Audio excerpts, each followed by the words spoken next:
accepting Oscar De La Hoya's challenge? See, it's on course now, like a train. It's on course to the destination. That's what I want. I want that fight, and I think I'm gonna get it this year.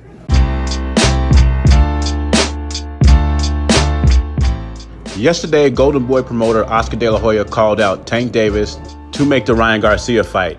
Today, Tank accepted. Ryan Garcia said on FightHype.com that he wants Tank Davis by the end of the year. Now, if Gervonta Davis took this fight by the end of the year, I'll give him major props. But the only way Ryan Garcia is going to get a fight with Tank Davis is either on Twitter or if he gets a sex change.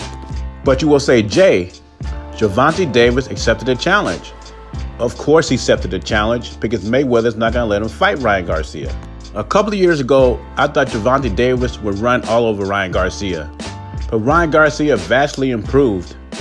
He's a live dog in this fight, and that's the reason Mayweather won't put this fight together.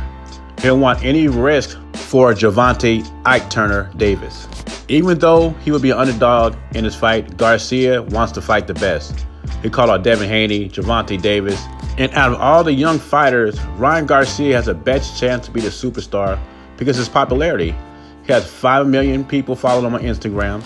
He has the look, the ladies like him, and anytime you get a lady to watch a fight who's not into boxing, you're doing something. Now, if his boxing ability develops like everything else, sky's the limit for this kid. I have to give Oscar De La Hoya a little credit too. Some people probably disagree with me because they think Canelo fights old guys.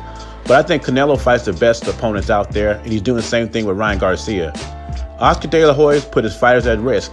He still has no love for Mayweather. You can clearly see it. He wants to beat everybody Mayweather's affiliated with. He wants Canelo to beat up Spence. He wants Ryan Garcia to beat up Gervonta Davis. Oscar De La Hoya is still bitter that Floyd Mayweather did not get him a rematch back in the day. He's also bitter against Al Heyman for what happened when Al Heyman worked for Golden Boy. I don't know the whole backstory, but it's a whole lot of drama. The bottom line is this. Gervonta Davis is lying. He's not going to take the challenge. He's going to continue to fight guys under his weight class. In other boxing news, once again, Deontay Wilder is lying. He said the fight between him and Tyson Fury proves that any match can be made in boxing. If that was true, you would have fought Anthony Joshua first and took that $130 million that the Zone offered you. And I don't want to hear that Al Heyman does not work with Eddie Hearn. He worked with Eddie Hearn in the Andy Ruiz fight. And he's working with Bob Arum in the Deontay Wilder-Tyson Fury fight. Al Heyman has Errol Spence. Bob Arum has Terence Crawford. Why can't they make that fight? Eddie Hearn has Anthony Joshua. Al Heyman has Deontay Wilder. Why is that fight not being made?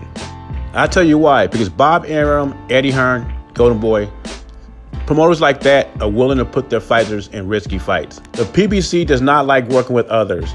But if they are, they're going to make sure their fighters in a favorable position. And that's why big fights are not being made.